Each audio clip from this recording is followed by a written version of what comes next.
Hare Krishna, Krishna Hare Hare, Hare Rama, Hare Rama, Rama Rama, Hare Hare, Hare Krishna, Hare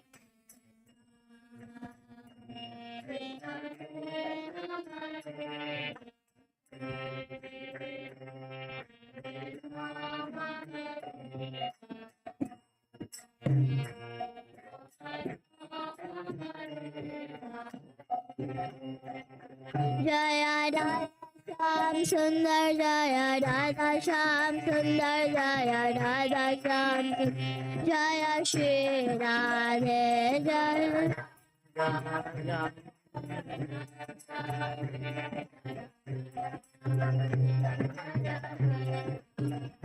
Jaya Radha Jaya Radha Gopal, Jaya Radha Gopal, Jaya Radha Gopal, Jaya Radha Gopal, Jaya Radha Gopal, Jaya Radha Gopal.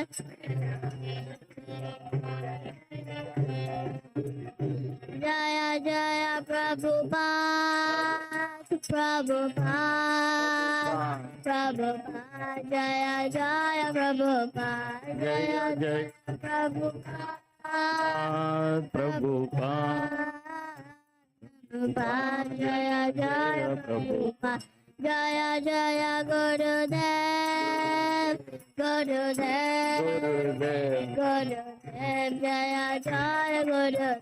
Jaya Jaya Gurudev, Gurudev, Gurudev, Jaya Gurudev. Nitya Gaura Hare Bol, Hare Bol, Hare Bol, Nitya Gaura Hare Bol, Nitya Gaura Hare Bol, Hare Bol, Hare Bol.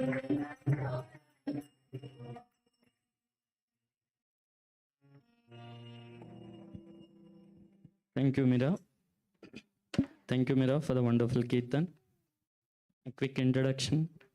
We are very fortunate to have His Holiness Radha Krishna Maharaj.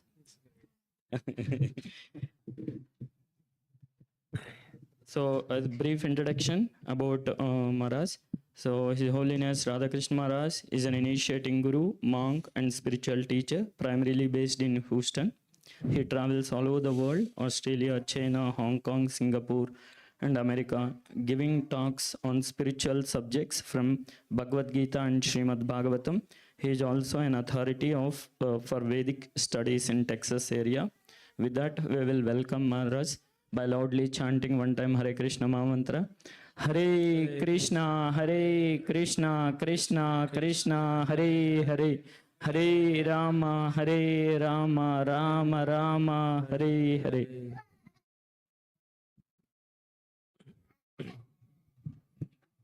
Hare Krishna.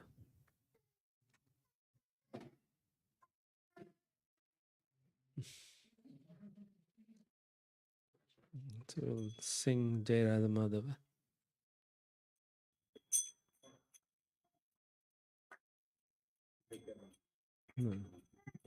Jaya Radha Madhava Kunja Bihari Radha Madhava Kunja Bihari Jaya Radha Madhava Kunja Bihari Jaya Radha Madhava Kunja Bihari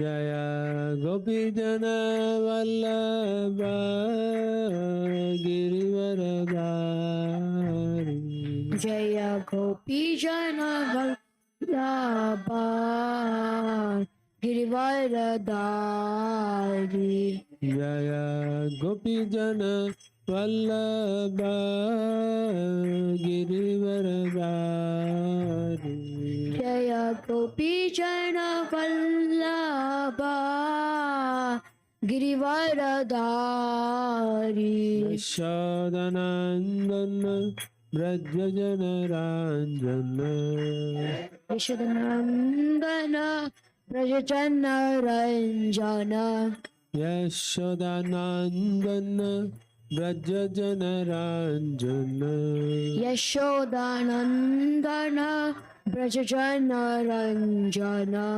Yamunatira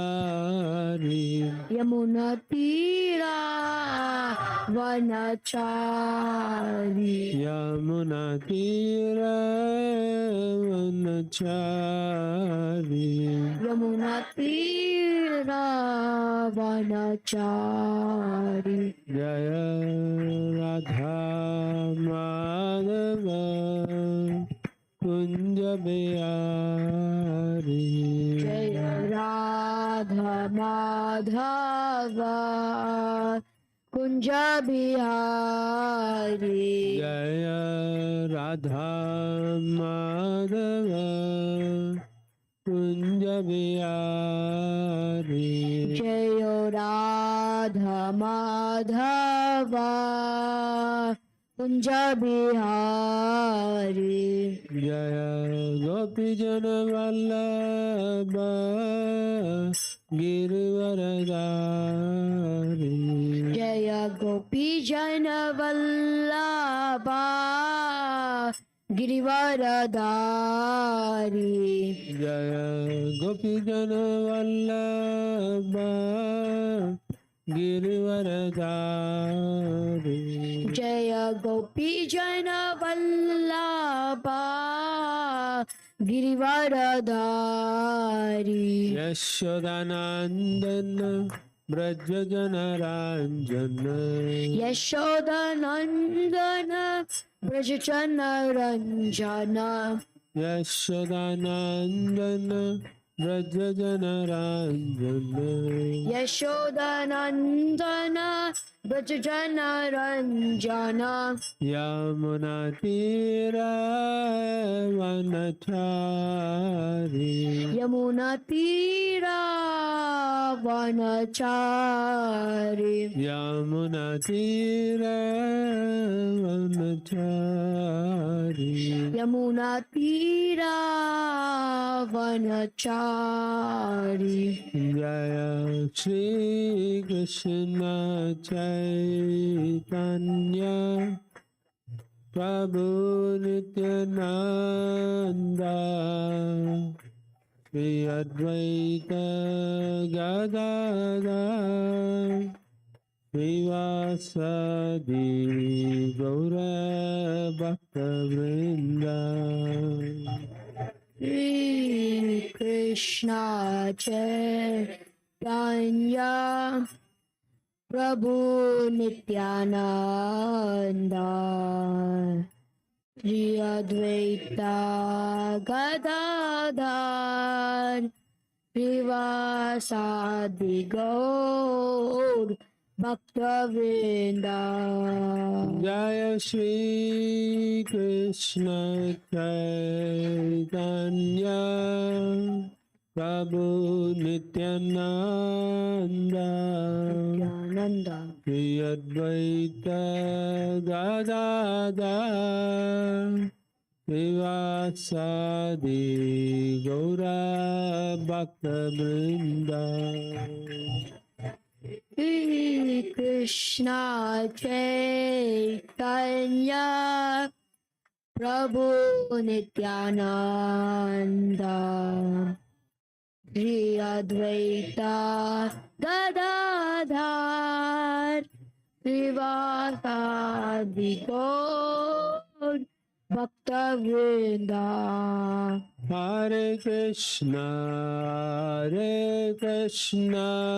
Krishna Krishna Hare Hare Hare Rama Rama Rama Hare Hare Hare Krishna Krishna Krishna, Hare Hare, Hare Rama, Hare Rama, Rama Rama, Hare Hare. Hare Krishna, Krishna Krishna, Hare Hare, Hare Rama, Rama Rama, Hare Hare. Krishna, Hare Krishna, Krishna Krishna, Hare Hare, Hare Rama, Hare Rama, Rama Rama, Hare Hare. Hare Krishna, Krishna Krishna, Hare Hare, Hare Rama, Rama Rama, Hare Hare. Hare Krishna, Hare Krishna, Krishna Krishna, Hare Hare, Hare Rama, Hare Rama, Rama Rama, Hare Hare. Jaya Prabhupada, Jaya Prabhupada, Jaya Prabhupada, Jaya Prabhupada. Jaya Prabhupada, Jaya Prabhupada, Jaya Prabhupada, Jaya Prabhupada. Prabhupada, Prabhupada, Prabhupada, Jaya Jaya Prabhupada. Jaya Jaya Prabhupada, Prabhupada, Prabhupada, Jaya Jaya Prabhupada. Jayam Vishnupada Paramahamsa Parivrajagacharya Ashtotara Shishimad His Divine Grace A.C. Bhaktivedanta Swami Srila Prabhupada Ki Grantaraj Srimad Bhagavatam Ki Jai Srimad Bhagavad Gita Ki Nitai Gaura Brahmanandi. All glories to the assembled devotees, Hare Krishna. All glories to the assembled devotees, Hare Krishna. All glories to the assembled devotees, Hare Krishna. All glories to Shri Guru and Gauranga. All glories to Srila Prabhupada. Namo Om Vishnu Padaya. Krishna Prastabhutala Srimadi Tamal Krishna Goswami Namani. Namo Om Vishnu Padaya. Krishna Prastabhutala Srimadi Bhakti Vedanta Swami Namani. Namaste Saraswati Devi Gauravani Prachani Visesha Shunyadi Paschitadi Satari. Om Namo Bhagavate Vasudevaya. Om Namo Bhagavate Vasudevaya. Om Namo Bhagavate Vasudevaya.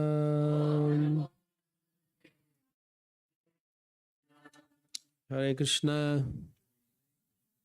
Thank you for the nice welcome. Anyone for the first time? Oh, hi. Good to see you. Yeah. All right. So we'll have to speak so that you can understand. Because most of them are pretty familiar with what we are saying, right? Yeah. I'm going to read from Bhagavad Gita as it is, chapter 2, contents of the Gita summarized, verse 7. To give you some background, let's see.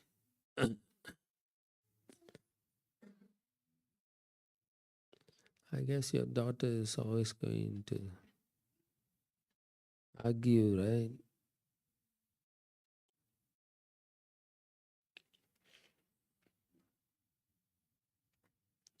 Right, okay. Right, chapter 2, contents of the Gita summarized, text 7. Now, Bhagavad Gita is pretty widely known. Everybody more or less has heard of it, right?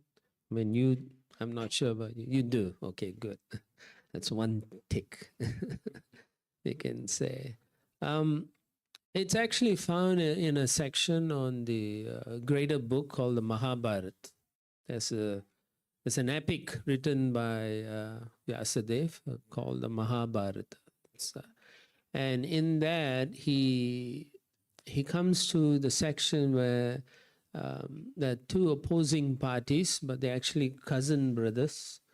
And they all are wanting to take the throne to rule the country. It's the original Game of Thrones.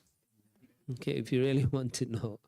Yeah, so so they go through much difficulties. The present dictators or the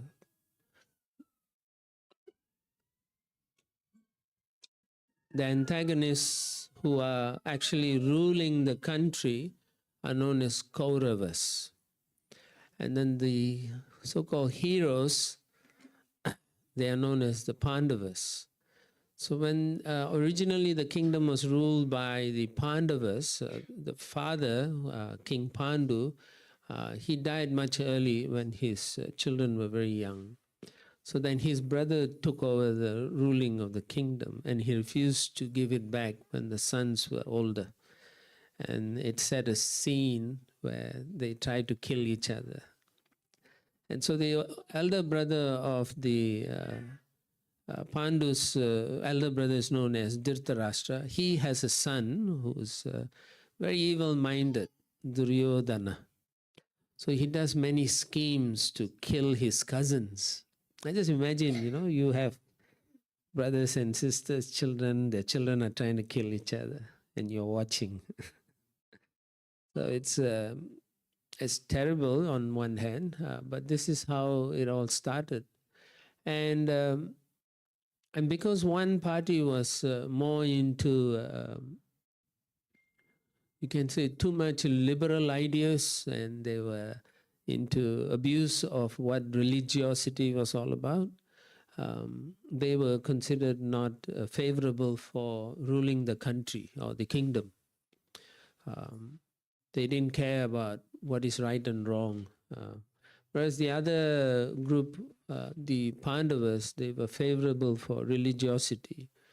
And so the supreme person here in this entire epic, he decides to take sides.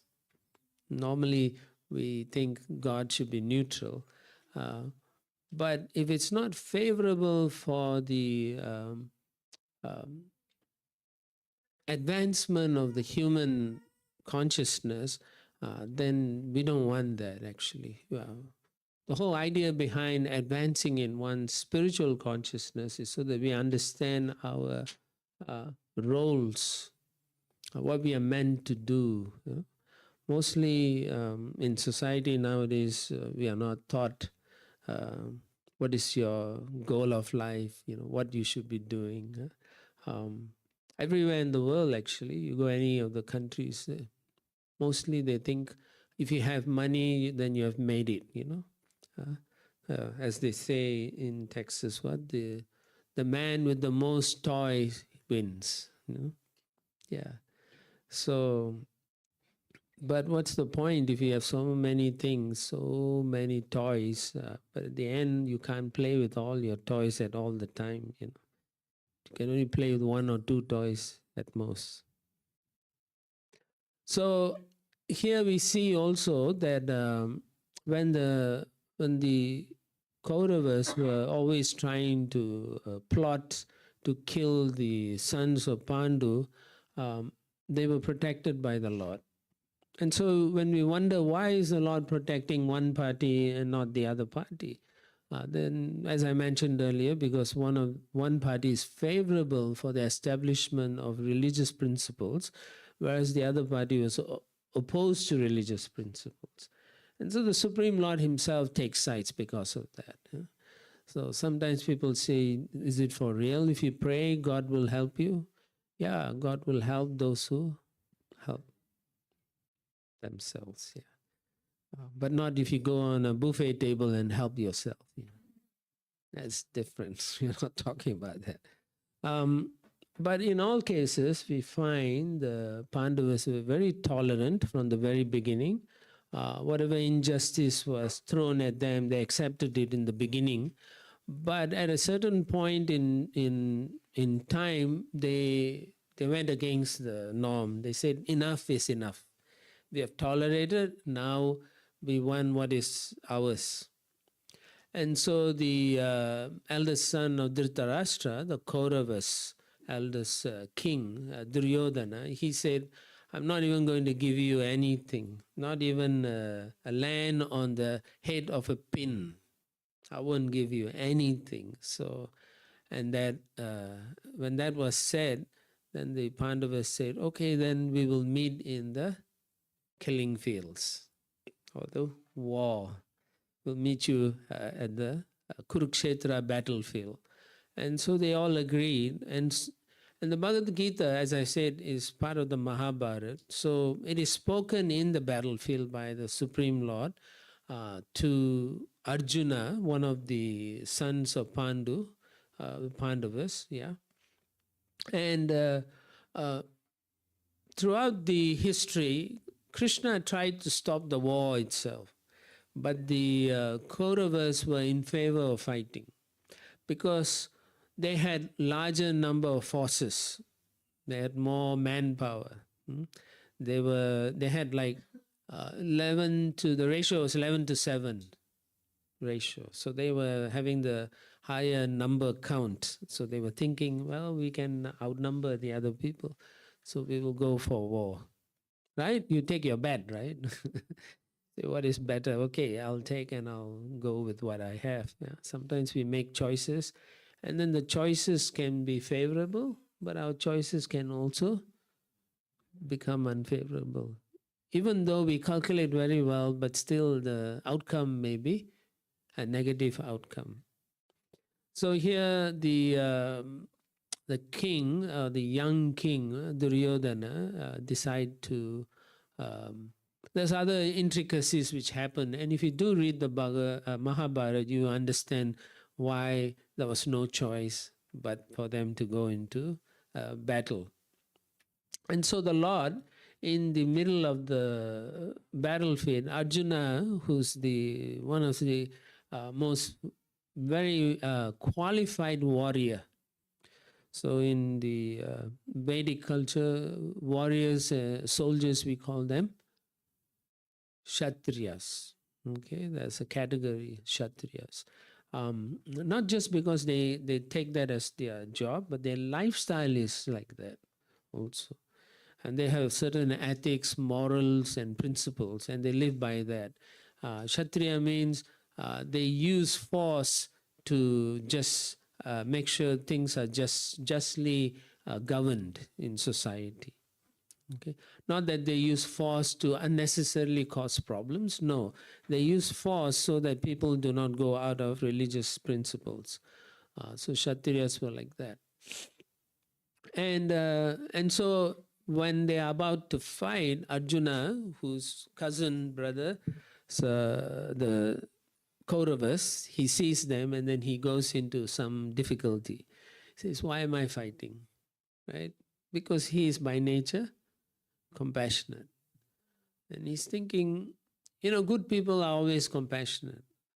And sometimes you find that if you're too nice, people take advantage of you, which is very common nowadays. People will take advantage of you. So you have to be street smart at least. Yeah.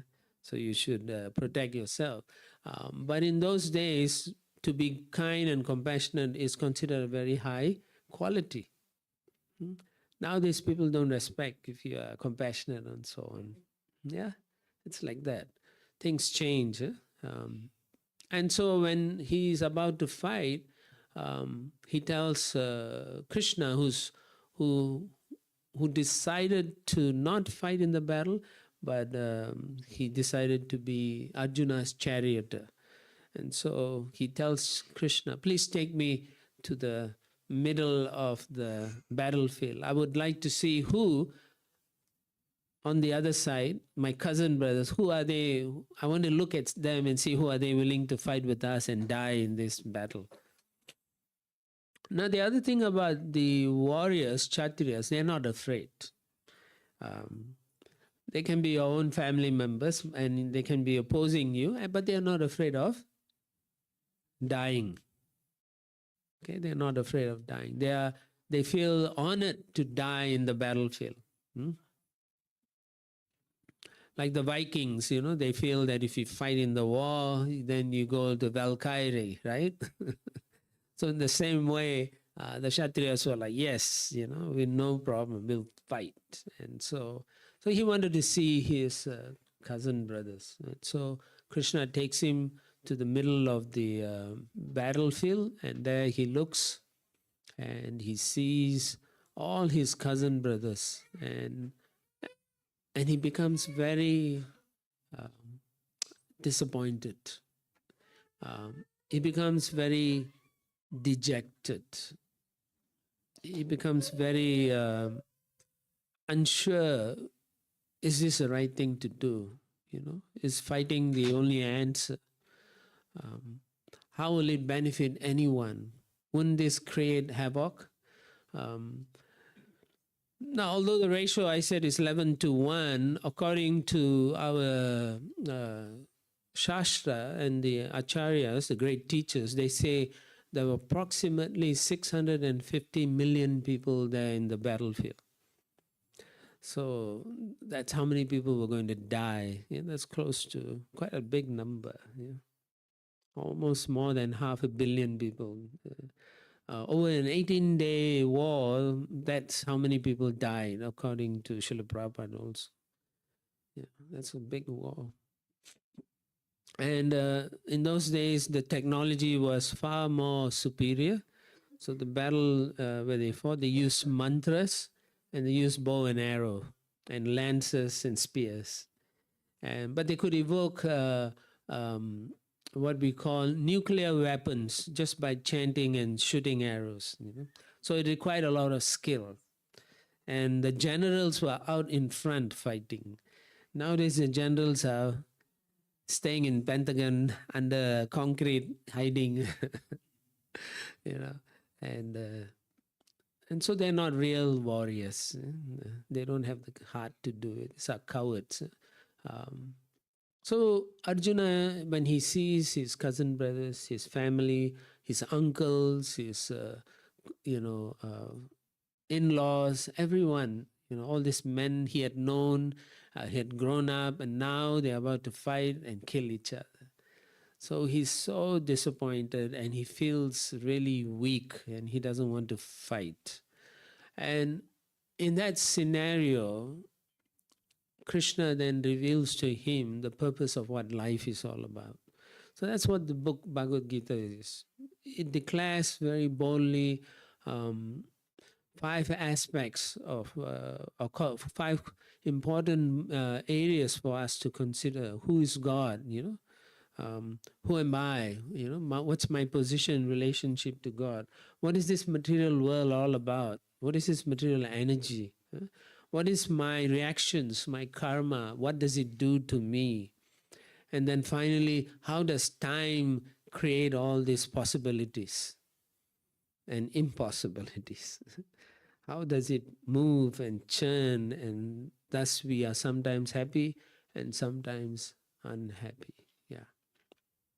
So Krishna therefore reveals to him this sacred knowledge, and we are very fortunate because it was written down and penned by the great author Veda Vyasa, Vyasadev, so that we could now, 5,000 years later, sit down and still be at the war and hear the same instruction. Okay, and use that instruction for a better purpose than just simply being like an animal, eating, sleeping, mating, and defending. That's what most animals do. All animals do. And if we as human beings also pursue the same things, then we are no different than an animal. And so Krishna highlights that we have a higher purpose. Our purpose is beyond just eating, mating, sleeping, and defending. That's all you do. You listen to the news, it's either sleeping, mating, eating, and defending, right? Mostly war is defending. Someone is defending and someone is attacking. And then movies is all about love and nonsense, yeah. Or they eat something. That's all right. What else is it? You go to the movie, you spend like $20 for a ticket, another $15 for popcorns, and $10 for some drink, soft drink. And then by the time you're done, you spend $400 for the family just to watch a 2.5 hour movie or 2 hour movie sometimes. So if that's what life is all about, and so if you think I work so hard just to go and spend the money, and is that it? Right? You accumulate everything, so much you accumulate, and then one day you get up, or one day you have to die. Everything, and then all the people who know you come and they take a bit, and walk away. All your hard earnings go away, right? Some of your dads, moms work so hard. You never know, right? What's going to happen tomorrow. So these are the things that are highlighted in the Bhagavad Gita for us to analyze. And then make a choice. Do I wish to attain a higher consciousness whereby I can connect and relate with the Supreme Person, or do I give up all that and try to make my life happy in this temporary material world? Everything here is short term. If you analyze carefully, it is. It's not long term. Your job situation is short term. If tomorrow Elon Musk quits and sells everything off, then those who are working for Tesla, then you panic. Yeah. Then the stock market would crash, and then everyone who has shares in the market will cry. But what is the point in crying? So here Arjuna is crying because he understands that he's going to be either killing or he himself will be killed. And so we will now look at the verse. Okay? If you want, you can chant with me 2.7. Karpanya dosho pahata swabhavaha richami tvam dharma samudda chetaha yachreyasya nishchitam bruhi tanme shishyaste hamsadi mam tvam prapannam. One more time. Karpanya dosha pahata swabhava Prichami tvam dharma samudda chetaha yachreyasya nishchitam bruhi tanme shishyaste hamshadima prapannam. Translation. Now I am confused about my duty and have lost all composure because of miserly weakness. In this condition, I'm asking you to tell me for certain what is best for me. Now I'm your disciple and a soul surrendered unto you. Please instruct me. So Arjuna is, as I mentioned, he is overwhelmed. He is shocked at what had come. They've been living for so many years. It is said at this time he's around close to 80 years old. Arjuna is around 80 years old. Of course, this is in a previous age. They can live for 1,000 years, so 80 years is nothing. Nowadays, 80 years means we must be looking for a hole, right? So he says, I'm confused about my duty.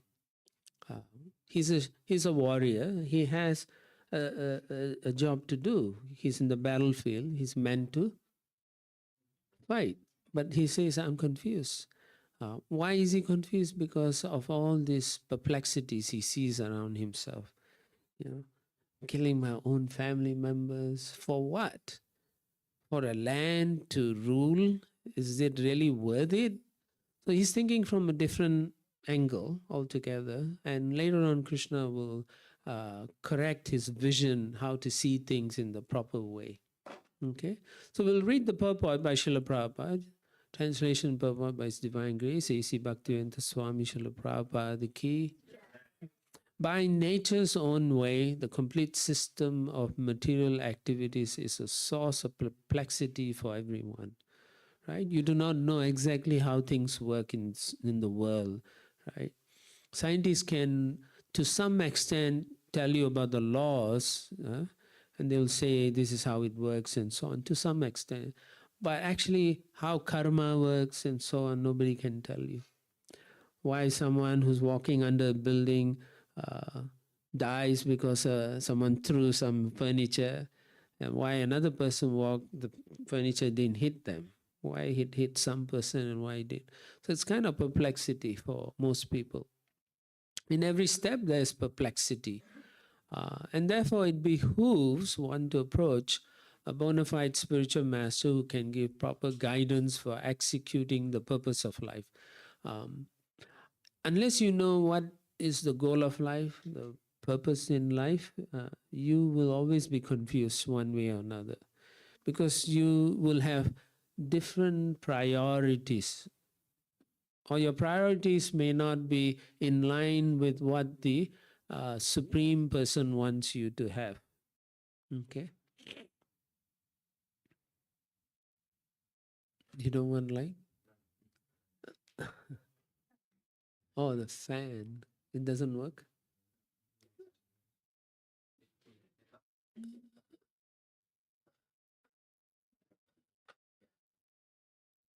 This is another perplexity. As you can see, he wants to do it, but he can't reach. And therefore, he needs to employ 3 other people. And finally, someone got it.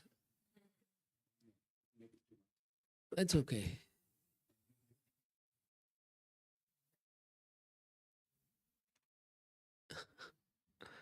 Right. Right. So we approach for spiritual life. We approach a spiritual master. Now, generally, spiritual master doesn't mean anyone, any Tom, Dick, or Harry from the street. You know, you can't pick up and ask them how to live life. If you ask truckies, those who drive trucks, and they'll say, "What's the goal of life?" They'll say, "Well, just have the booze, man. Yeah, let's drink and watch TV or whatever." You know? Right? And you ask someone else, a librarian, you say, "What's the goal of life?" He said, "The goal of life for me is to read all the books in the library." Right? So they have different views and vision, but they don't really understand what's the goal of life, actually. According to Vedic knowledge, we are all actually part and parcel of the Supreme Person. Krishna later on says, "Mama angsha jiva loka jiva bhuta sanatana manaha sastanindriyani prakriti-stani karshati." Mama angsha is of my nature. What is Krishna's nature? Sachit Ananda Vigraha. So that means he's spiritual in nature. We are also spirit in nature. But manaha sastanindriyani prakriti-stani karshati. That means when we come here into this material world, we adopt this physicality. This material body which is temporary, right?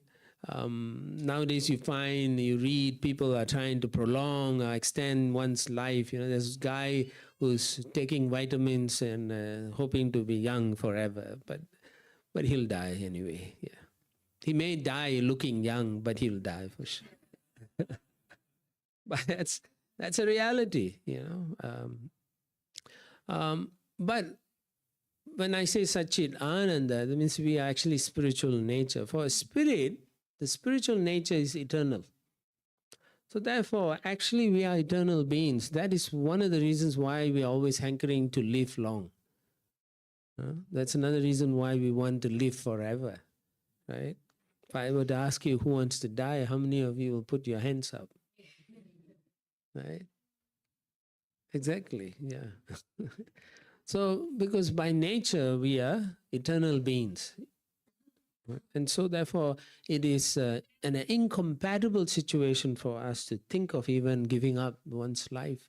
Obviously, there are circumstances where people give up their life due to difficulties in their life where they cannot address because they are completely perplexed and they cannot see any way to address their difficulties. And so they make choices.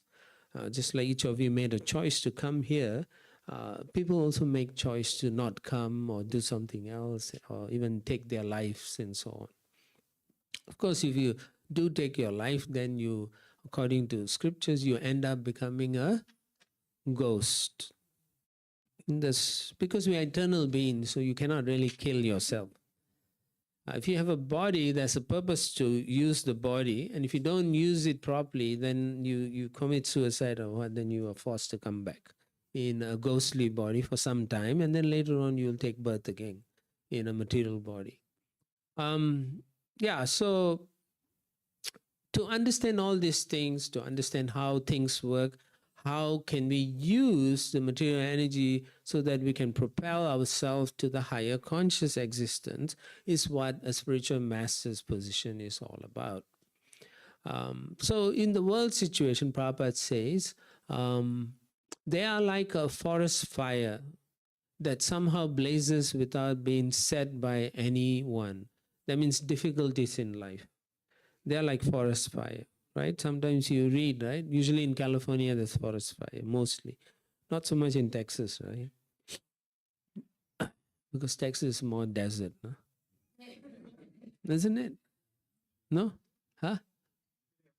Okay, depending on, but mostly it's not so much fire here. It's California, yeah. Yeah, so sometimes people wonder how the fire comes because in the forest, dry twigs, they rub each other and then the sparks, right? And so sometimes you sit down and ask, why is it happening? Or something happens to you, right? Or you get laid off job and you say, why me? Why should it be me? Why can't it be someone else? And so these are perplexities that you cannot simply or easily understand. Similarly, the world situation is such that the perplexities of life automatically appear without our wanting such confusion. Right? I was many years ago. There's a wealthy businessman, and he was very, very successful. Made lots of money, and so on. And so one day, his wife and two sons went to. This is in France, so he goes to Paris. They live in a village outside of Paris, and so they drive to get something for a few hours. And on the way back, a truck hits the wife and the two kids, and they all die. Why should it happen? So he was antagonistic to religious practices. But after that, after going through those difficulties, he started to look for what life is all about. And then he got some solace in the search for the meaning of life. So no one wants a fire in the backyard or burning their home. No one wants a tornado hitting their homes, right? Nobody wants any of this. Yet it takes place, right? No one wants a hurricane coming through. Maybe Austin doesn't get it so much, but I live in Houston, so we get a lot of hurricanes every now and then. And you see the trees fall on the houses, and one day they were all happy. Next day, the whole house is damaged. They have to pay for it. The insurance company will not pay, but you have to pay them, right? That's how insurance company is. You pay, they don't pay. And yet you will go keep on paying them. Because that's the way the world is. One man cheats, another person thinks that's my life. Yeah. So to solve such perplexities of life and to understand the science of the solution, therefore we approach those spiritual authorities. If we know the causes behind difficult situations in life, then we are that much more prepared to handle the difficulties. But if we don't know, then we will think, why did it happen to me? But if we understand, then we are like, okay, I accept that. It's a reaction. It could be my karma, and so on. So it makes it easier for us to go through life.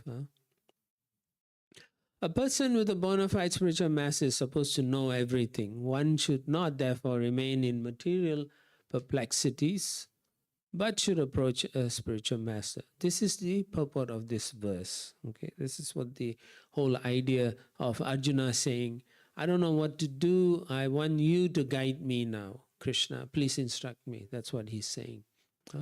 Sadimam prapannam. Yeah, tvam prapannam. So I'm a surrendered prapannam. I'm asking you, you guide me. You know, right? When you go to a job, a new job, you may be maybe not a genius, but you may be the top student, and you graduated, and you go to a job, a first job, and do you think you know everything? Right? Whatever you learn in your college, even though you're the top student, it doesn't work. Whatever your home assignment, 100%, but you look at the job, it doesn't tally, right? So generally, mostly you unlearn what you learned, and then you learn all the tricks of the trade. Isn't it? You learn all the bad things. Sometimes. So, Prabhupada says, who is the man in material perplexities? It is he who does not understand the problems of life. And then he quotes from his Shastra, Brihad Aranyaka Upanishad. The perplexed man is described as follows: Yova etar aksharam gargi avidit vashamal praitisa kripanaha. He is a miserly man who does not solve the problems of life as a human, and who thus quits this world like the cats and dogs without understanding the science of self-realization. As I mentioned earlier, we have a higher purpose, and that is what Prabhupada is saying, self-realization, that you're not this body. Okay. Do not identify yourself thinking you are this. I'm man, I'm woman, I'm white, I'm black, I'm yellow, green, red, or whatever you want to think. Yeah? You're not those things. At this moment in life, you may be having this particular body, but once you die, you adopt another body. It's like you lease an apartment, but you cannot renew the lease. The owner comes and kicks you out. So when they kick you out, you cannot say, I have, there's no HOV or whatever they call it, HOAC, all this. Yeah. Right, yeah, there's no such thing. They will just kick you out. So you have to give up your body, and then you'll take a new body. And Prabhupada uses the word world is like the cats and dogs. Why? Because you see the cats and all, what do they do? What do the cats and dogs do? Eat, sleep, mate, and defend. Yeah, so are we like that? Maybe the cats and dogs have it better than most of us. They don't have to do so much work. Huh? Yeah, they don't have anxiety of paying the bills. Actually, the cats and dogs in most homes are the actual owners. They are the kings and queens of the home. Yeah.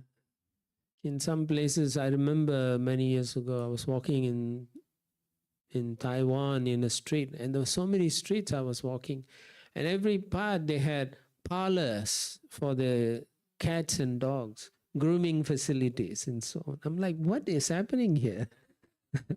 This is like This was in 1990s actually. Yeah. And so just see.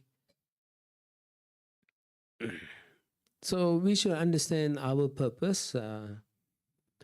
It's among the species, the human form of life is the most important form, because it is in this form that you have the capacity and the ability to understand the existence of God. You don't see any cats and dogs sitting here, right? You don't see that. Or asking a question. Pardon me, sir, I have a question. Meow. Right? They don't do that. You don't see that happening. Yeah. So human form of life is very precious. So we have to use it for solving these problems of life. Okay. That's the whole intent. The point that Krishna wants to make us understand is that we don't solve our problems of life. And the verse says, Lokat praitisa kripanaha. So if you don't use the human form to understand your spirituality, then you are known as a kripanaha, means miserly person. Yeah. One who uses his human form to understand spirituality, he is known as Brahmana. Okay? So Brahmana means you try to see, who am I? What is my purpose in life? And that's what you do. So therefore you become a miser. The purpose, the body is given for a purpose and you don't use it properly, therefore you are a miser. Yeah. If you have an asset and you don't use it, then you're a miserly person. If you have too much money, what should you do? Use it for those who have less. Help others. That's what the Shastra says. That's what scriptures say. Then you will feel complete. Most people are unhappy even though they have millions and billions of dollars. They're still not happy. Right? A millionaire or billionaire sleeping in the home in a fancy bed mattress, they sleep, right? And they're thinking, oh, who's going to come and steal my money? And so they don't sleep well. So they need help in sleeping. So they pop sleeping pills. If you check the statistics in US, there's a very high percentage of people take sleeping pills. That's the nature of this world. It's so confusing. It's so difficult to live, actually. Yeah. So because everyone is miserly, and when you become miserly, your psychophysical, psycho nature changes, and therefore you are fearful, and therefore you cannot become relaxed and live a proper life. Yeah. So yeah, there's an opportunity for us to become broad-minded, which is like a Brahmana, to use it for the solving problems of life, right? Will you? All right. What are some of the problems that Prabhupada explains that's happening nowadays is that the kripanas or miserly persons waste their time in being overly affectionate for family, society, country, etc. in the material conception of life. Now, he's not saying you cannot be affectionate. He's saying you're overly affectionate for family, society, country, etc. in the material conception. Now, if you are in the spiritual conception, then it's okay, right? There is in another Shastra, in the Bhagavatam, second canto, he said, Deha patya kalatra deshu atma sanyeshu asatsapi. Tesham pramatta niddanam pasyan api na pashyate. That means a lot of people don't understand who they are. A lot of people don't understand the Atma Tattva. That means I'm a spirit soul. Rather, they see themselves as the material body. And because of that, they become too attached to their body and the extensions of the body, the family, the children, the country, etc., etc. Although they understand they will die soon, but they cannot see that happening, yeah? Because they are overwhelmed by what they are going through in life. Yeah. So therefore they become, as Prabhupada mentions here, the kripanas or miserly persons waste their time.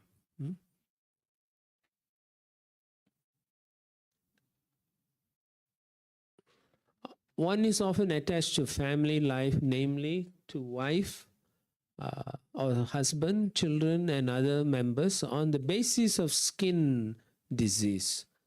Here he uses the word skin disease, meaning, oh, I'm Indian, you're Indian, so we are good. You know, but if you are not an Indian and you are walking in this, for example, if you are having skin problem, if you see a Westerner or another race walking in, you're like, oh, what are you doing here? You know, I don't like you. Those on the basis of skin disease is racism. You know, so that's not acceptable in Shastra, in scriptural understanding. The Kripana, the miserly person, thinks that he is able to protect his family members from death.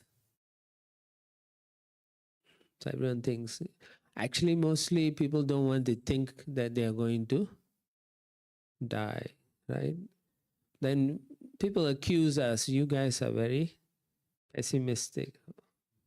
You know, you're always seeing the negative things. But actually we are actually making you become a realist.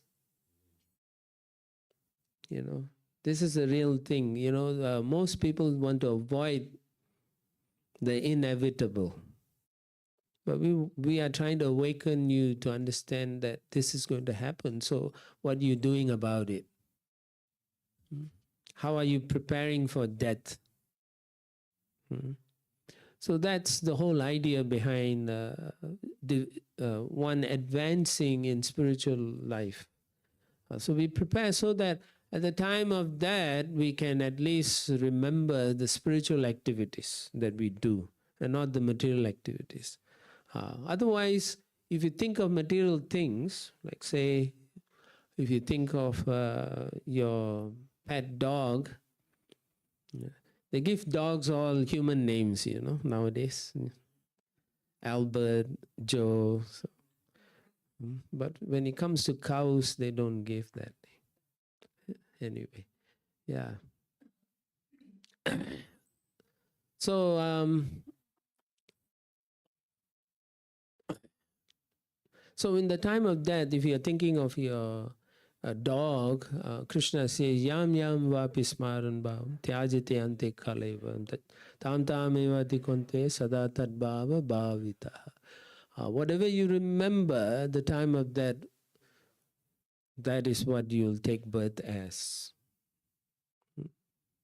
Right? So if you are attached to your wife and you die thinking of your wife, then you take birth as a woman. And if you are a wife thinking of your husband and dying, you take birth as a man. But if you think of your pet iguana, then you'll become an iguana or a pet rat or something like this. Is that cool? Not so, yeah. No, yeah. So family attachment can be found even in lower animals. You can see that. The animals also take care of their children also.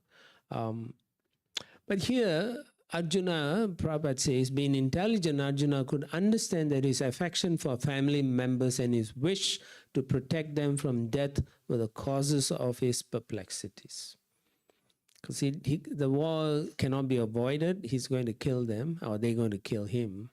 So he didn't know what to do. Although he could understand that his duty to fight was awaiting him, still on account of miserly weakness, he could not discharge the duties. Just like if you are a warrior on the field, you must fight. If you abandon, what will they do? Nowadays in war, if you run away, no, they'll court-martial you. Desertion, yeah. Or they'll kill you sometimes, yeah. Or they put you in prison and so on. So here he didn't know what to do. Yeah, of course, people ridicule you, also calling you a coward and things like that. Arjuna wants to talk seriously before he wants to fight. He wants to know what is the purpose of this war itself. Why fight? Why kill all these people? And therefore, Srila Prabhupada and Krishna himself will explain why there's a necessity for one to have a spiritual master who can give the understanding of what material life is, what spiritual life is, and how one can perform one's duty that is balanced, so that you do both material activities, but at the same time connecting it to the spiritual activities also. So that's what the whole idea here is. And so this, we are in the second chapter. There's 18 chapters. So by the end of 18 chapter, we should come to the same conclusion as Arjuna, that we should all surrender to Krishna and then do our activities in line with the desire or the desires of the Supreme Personality of God here. And we will understand that any action we do to please the Supreme Lord guarantees our final destination to the Supreme Abode, the spiritual world. And that's what he's trying to find out. Because if you don't have a spiritual authority, then you will make your own choices. Your mind plays a great part in making choices, right? In your life, all of you, you know what you do. Right? You get up in the morning, your mind will say, do this, do that. Okay, I need to eat, and you eat like that. So similarly, if you have a spiritual authority, they will tell you what are the things you need to do on a daily basis, whereby you give up your material attachment and you develop spiritual attachment. Right? Therefore, tasmat gurum prapadyate jignasa shaya uttaman sabde parecha nishnatam brahmani upasamasrayam. So the spiritual master is qualified because he understands the absolute truth, and he can give you the knowledge by which you too can connect with the Supreme Absolute. Okay? So it's almost 7 to 1, so I will stop here. Any comments, questions, reflections, or anything you want to add?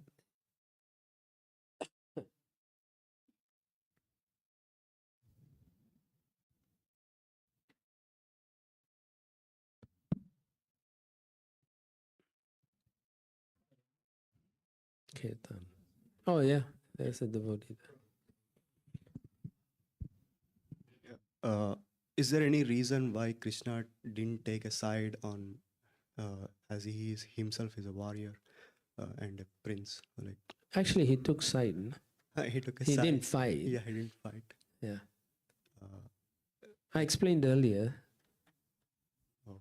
There is dharma and adharma, religiosity and irreligiosity.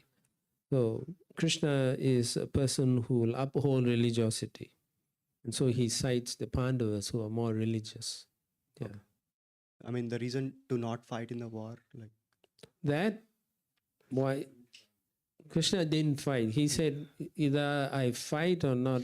Well, there's a lot of reasons why he didn't want to fight. Because some people did not consider him to be true Kshatriya. Some of the warriors called him, Duryodhana said, well, he's just a cowherd boy in disguise. And so he said, okay, no problem, I won't fight. Yeah. Anyway, if he had fought, then there's no point in having Mahabharata. If Krishna had fought, then, well, the real reason is he wanted to glorify Arjuna and the Pandavas. Okay, he wanted to show the world that those who take shelter of Krishna, Konteya pratijana hi name bhakta pranasyati.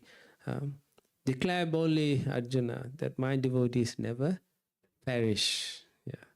So because of that, he didn't want to fight. Yeah. He wanted to show how glorious my devotees are. Yeah. That's the main reason. Yeah. Thank you, Maharaj. Yeah. I have a question. So during this war, right? Yeah. Like, is there anything that the Pandavas could have done better? Have you read the Mahabharata? No. That's why you don't know Sorry. what they did. They did everything to stop the war. Anything you can think of, they tried their best to avoid the war. But ultimately, they had no choice. Yeah. And so the war was an eventual conclusion. Yeah.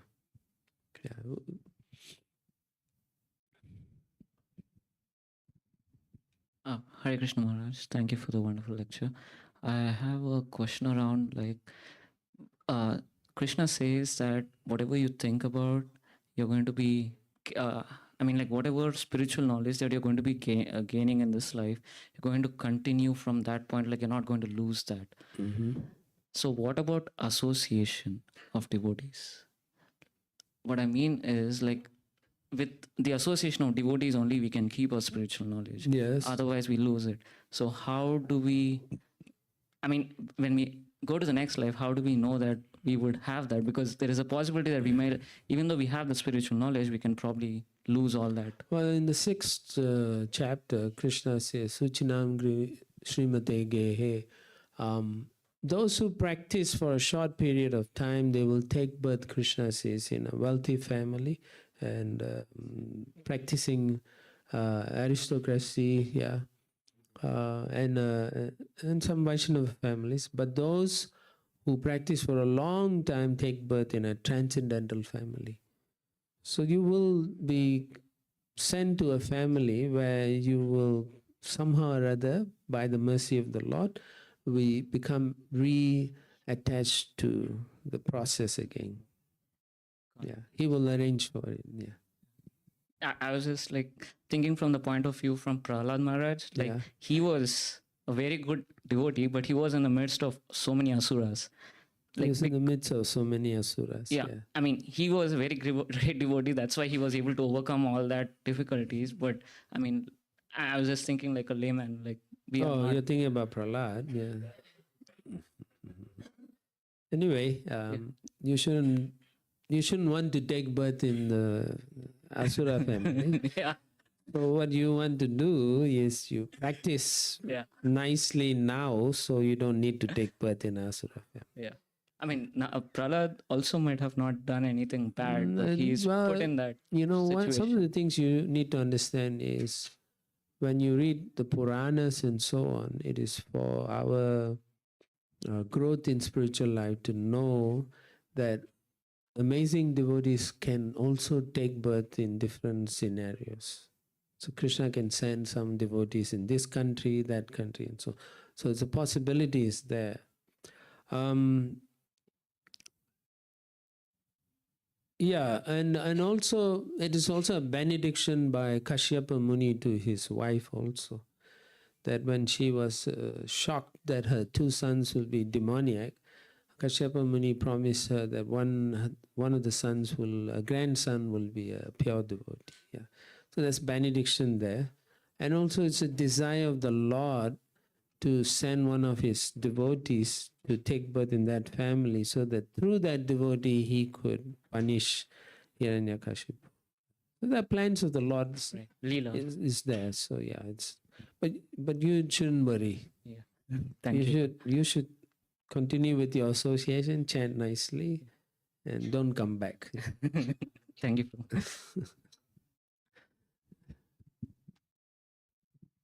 Hare Krishna Prabhuji, thank you for wonderful lecture. My question is drawing parallels between spiritual life and material life. In spiritual life, like the purport and you have said, spiritual master, we need to take shelter of him to remove all this confusion and guide us in the right path. Speaking of material life, like at our work, we see that there is also a lot of confusion, and there are some leaders who kind of set the direction for us. So in case like if we feel like the leaders are not doing the right thing, now what are we supposed to do? Should we just align with the direction, or like in the long term, like how do we progress? Yeah, that's a lot of perplexity there. The current world situation is not so great. Yeah, so you can see a lot of unqualified leaders, so to speak, and therefore they are making choices and decisions that may not align with your belief system and so on. One thing to do is we don't make knee-jerk reactions and choices. Rather, we should see and look out for opportunities where we can either get out of that environment and go to a different environment which is more favorable or in line with your own lifestyle situations and so on. Otherwise, you can start your own business which is more favorable for your practices and so on. Yeah. Yeah, you can make choices like that. The choice is always there. It's whether you're willing to make the choice or not. Right?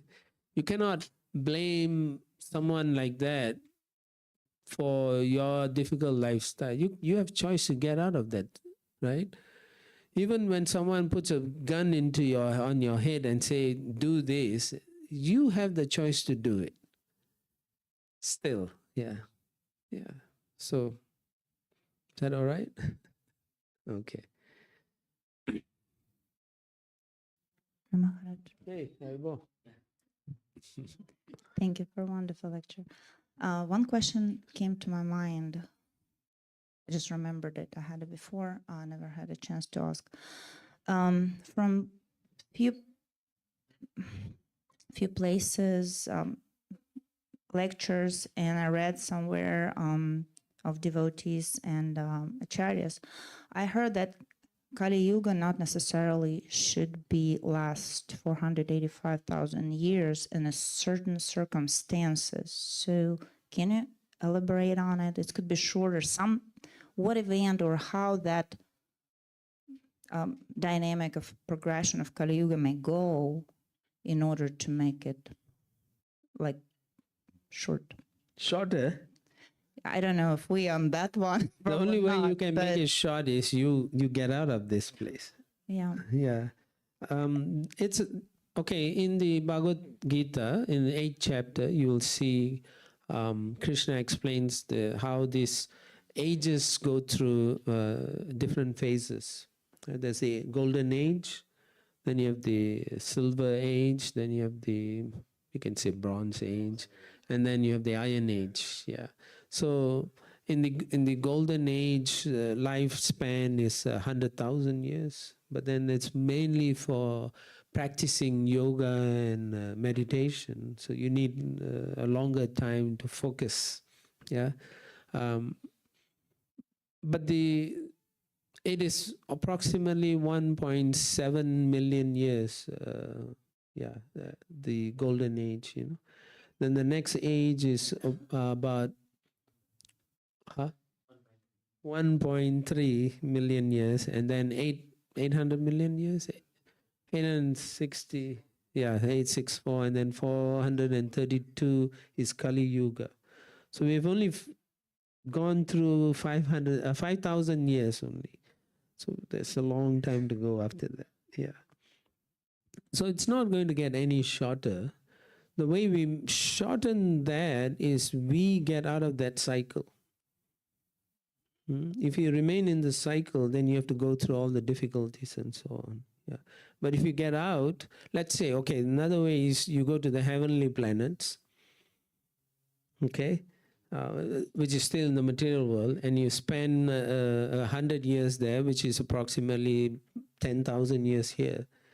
Then you come back after 10,000 years. So you are shortening but then, anyway, Kali Yuga just gets worse. You think it's terrible now? Just wait for another 5,000 years. Yeah. count to 12 right now. So yeah. Yeah. So I think what we try and tell devotees is to practice nicely so that the Lord blesses you to take a better birth next time and then get out of this cycle of birth, death, old age, and disease and go back in your spiritual body. Yeah. So don't come back. There's no way Kali Yuga can be shorter, but that's what I've got No, listening no, to this. no So way. Satya Yuga may come sooner if the humanity goes certain direction. I mean, those That's are what I'm- just theories, I guess, but I don't think so. Okay, well, Yeah. the people was referring to Shastras, but I try to understand No, where. well, see, So far, I Prabhupada, haven't Prabhupada found- would tell us. Yeah, he has never mentioned that. Huh? Yeah, so Thank you. what they do say is if all of us practice chanting Hare Krishna nicely, then we can have a pocket of Satya Yuga, the golden age, for 10,000 years. That's about it. Yeah. Okay. Yeah. But after that, it's back to Well, yeah, that's Kali Yuga. Yeah. not gonna stick around. You don't want to stick around. No, Yeah. Thank you, Hare Krishna. Hare Krishna. Okay. Oh, no.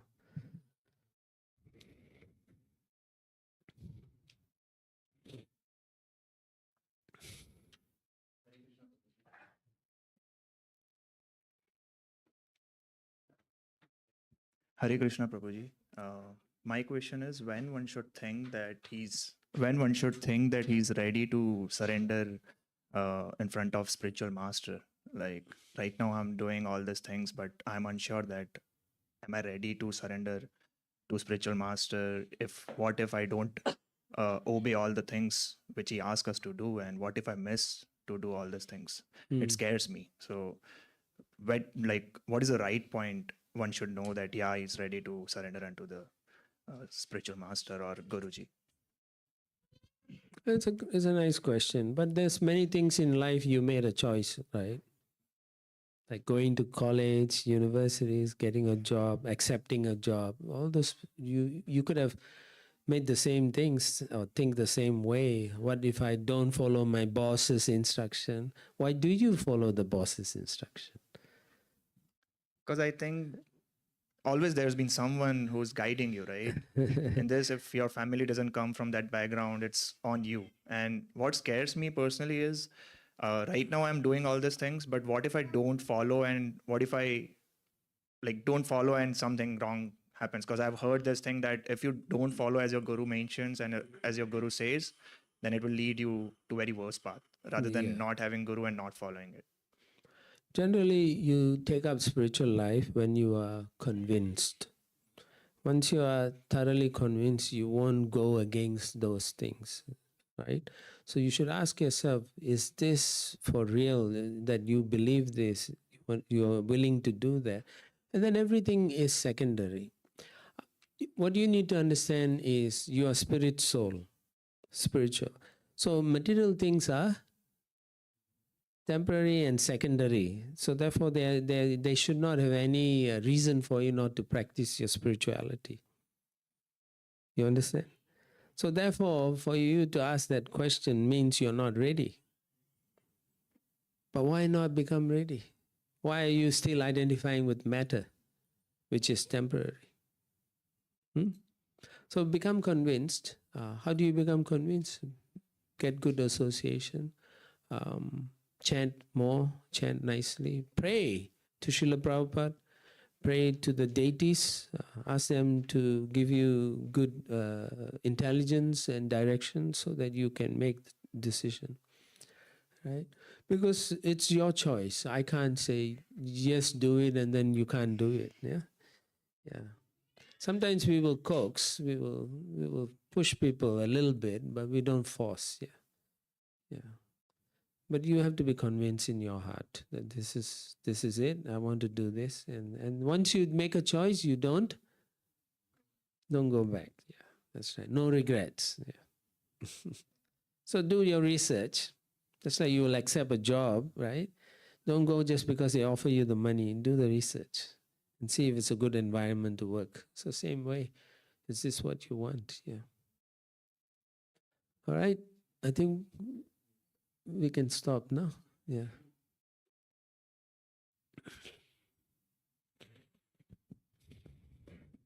Thank you, Maharaj, for wonderful class. I have 3 key takeaways from this class. How perplexities are common for the human being because of this conditioned nature, and the importance of a spiritual master. You mentioned that you can go lorry driver, truck driver. He tells his own perspective of the life, but we need to know the Sastrik. So who spiritual master? So that is the importance of spiritual master who can guide right so that we can take advantage of this life. Third one, the wonderfully explained, if we are not taking advantage of this life, we are miser. It's really struck my mind. So if we are like, how miser will not spend and no use of money even though have, and even though we have the better consciousness compared to the other living entities, but still we are not taking advantage, then we are miser. Wonderful. Thank you for nicely explaining that. And one quick point I'll share, and we'll.